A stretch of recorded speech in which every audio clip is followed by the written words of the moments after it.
नमस्कार फ्रेंड्स, मैं हूं आपका मित्र कमल नंदलाल और मैं आप सभी दर्शकों का हार्दिक अभिनंदन करता हूं एस्ट्रो तक की खास प्रस्तुति वास्तु का सच सिर्फ कमल नंदलाल के साथ में।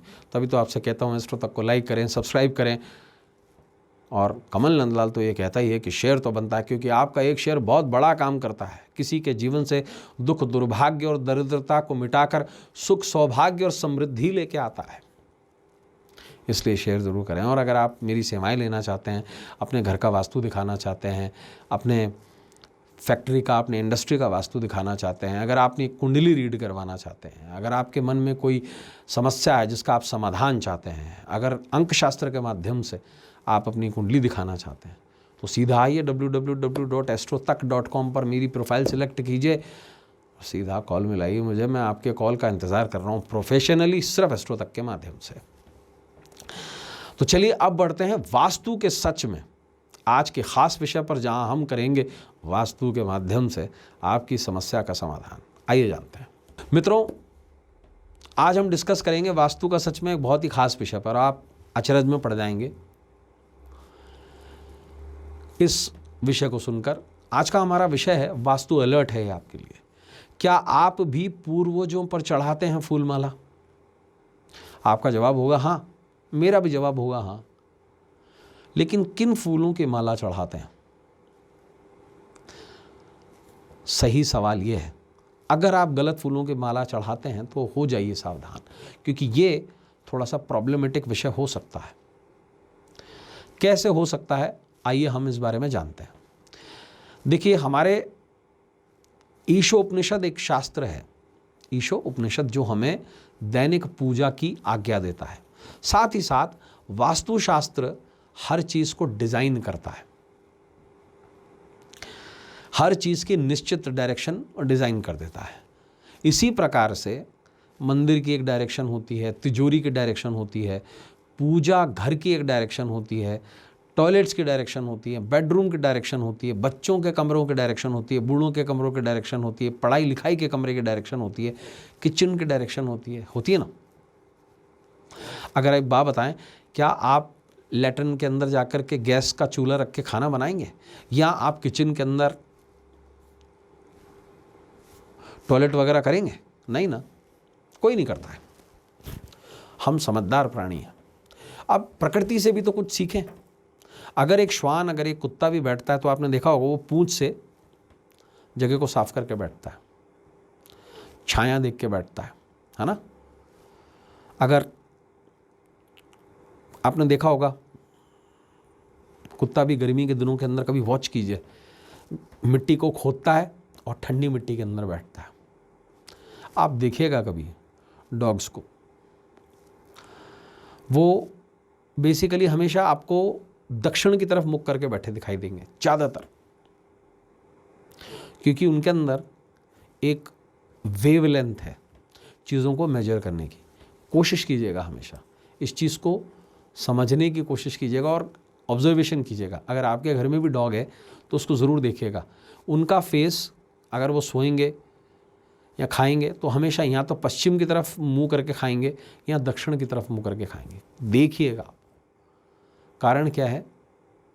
प्रभाव को ऐसा नहीं है कि उनको कोई कंपास लगा हुआ है वास्तु का, यह है हीट जो उनको एनरिच करती है।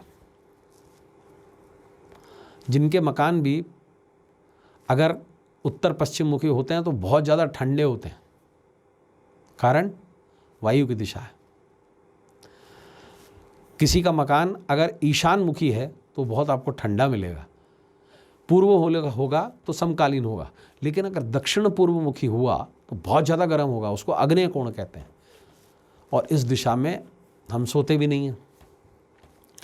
पूर्वजों की भी इसी प्रकार से एक निश्चित दिशा है, वही दिशा जो यमराज की भी है, वही दिशा जो लक्ष्मी की भी है।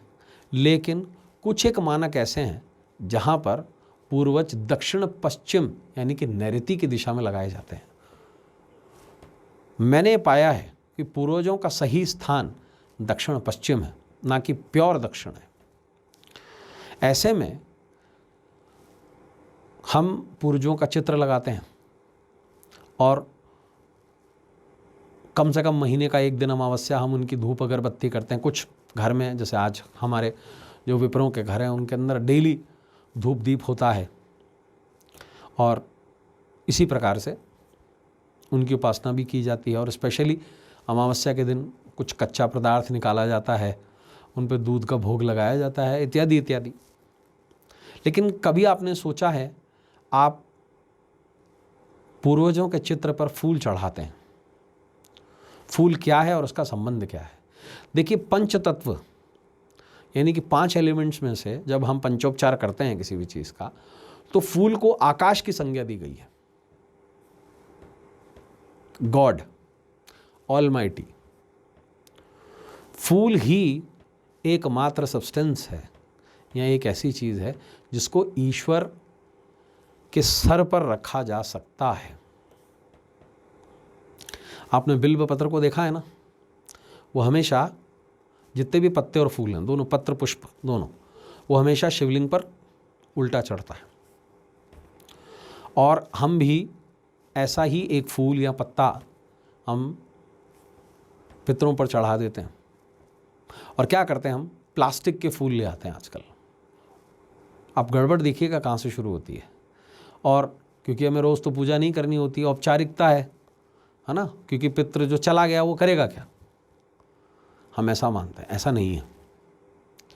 हम क्या करते हैं, कागजी फूल चढ़ा देते हैं उनके ऊपर, नकली चंदन, लकड़ी से बने हुए फूल जिसके ऊपर एक तरीके का परफ्यूम लगा हुआ होता है, नकली। या फिर हम कुछ ज़्यादा खुश होता है, कोई एनिवर्सरी वगैरह आई तो लाल फूलों की माला चढ़ा दी। बिल्कुल भी नहीं।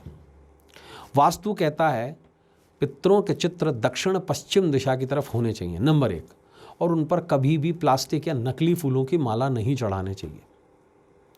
जो हम या हम में से जितने भी लोग हैं, अधिकतर वो गलती करते हैं। जरी गोटे की माला जो कपड़े से बनती है, एक तरीके का चमकीला कपड़ा होता है, या कुछ नकली मोतियों की माला हम पितरों के चित्रों पर चढ़ा देते हैं। Absolutely wrong. पितरों पर सिर्फ और सिर्फ सफ़ेद फूलों की माला चढ़ाने का विधान है। इसके अलावा अगर उन पर कोई माला चढ़ती है तो वो तुलसी के गुटके की माला चढ़ती है, जिसे हम गुटिका कहते हैं। इसके अलावा पितरों के निमित्त और कोई माला चढ़ाने का विधान है ही नहीं। और यही कारण होता है कि हमारे घर में अशुभता, दरिद्रता और दुर्भाग्य परचम फहराता है। कई लोग गुलाब के पुष्पों की, खुशबूदार फूलों की, चमेली के फूलों की माला चढ़ा देते हैं। निषिद्ध माना गया है इसे। जिन फूलों में से खुशबू ना आए, जैसे हजारा या किसी भी प्रकार का सफ़ेद पुष्प, चाहे वो गेंदाई हुआ, एक अलग तरीके का लाइट येलो हुआ, उन पुष्पों की ही, सफ़ेद और हल्के हल्के कुंद पुष्प जिसे हम कहते हैं, उन पुष्पों की ही माला चढ़ाई जा सकती है। और जो माला आप चढ़ा देते हैं, चाहे अमावस्या के अमावस्या ही आप चढ़ाएं, ये ज़रूरी नहीं कि रोज़ चढ़ाएं, उसे अगले दिन उतारना परम आवश्यक होता है। आप देखिएगा कई ऐसे लोग होंगे जिनके पितरों पर पुरानी सूखे हुए फूलों की मालाएं चढ़ी रहती हैं, और यही दुर्भाग्य का कारण है। वास्तु का काम है आपको जागृत करना। वास्तु का काम है जो चीज़ें एक्स्ट्रा हो रही हैं उसे बंद करवा देना। वास्तु का काम आपको ज़बरदस्ती कोई काम करवाना नहीं है। वास्तु का काम है आपको सही गाइडेंस दिखाना। तो मित्रों, आज के लिए बस इतना ही। कल आपसे फिर मुलाकात होगी वास्तु का सच में, जहां वास्तु के तर्क पर हम करेंगे आपकी समस्या का समाधान, बताएंगे आपको वास्तु के ज्ञान के अकॉर्डिंगली कैसे आप अपने जीवन को सुखी और समृद्ध बना सकते हैं। अब जाने से पहले आपको यही कहूँगा, एस्ट्रो तक को लाइक करें, सब्सक्राइब करें। और कमल नंदलाल तो ये कहता ही है कि शेयर तो बनता है। आपका एक शेयर बहुत बड़ा काम करता है। किसी के जीवन से दुख, दुर्भाग्य, दरिद्रता को हटा करके सुख, समृद्धि और सौभाग्य लेकर आता है आपका एक शेयर, इसलिए शेयर तो बनता है। और अगर आप मेरी सर्विसेज लेना चाहते हैं कि मैं आपके घर का, आपकी फैक्ट्री का, आपके फ्लैट का, आपकी इंडस्ट्री का वास्तु देखूं, या आपकी कुंडली रीड करूं, या आपके मन में अगर कुछ सवाल है ज्योतिष से, वास्तु से संबंधित, सीधा आइए www.astrotak.com पर प्रोफाइल पे जाइए, सीधा मेरा सिलेक्ट कीजिए सर्विसेज और सीधा कॉल मिलाइए। मैं आपके कॉल का इंतज़ार कर रहा हूँ। तो चलिए अब इजाज़त दीजिए अपने मित्र को, इसी उम्मीद के साथ में कि आने वाला कल आज से कुछ बेहतर है।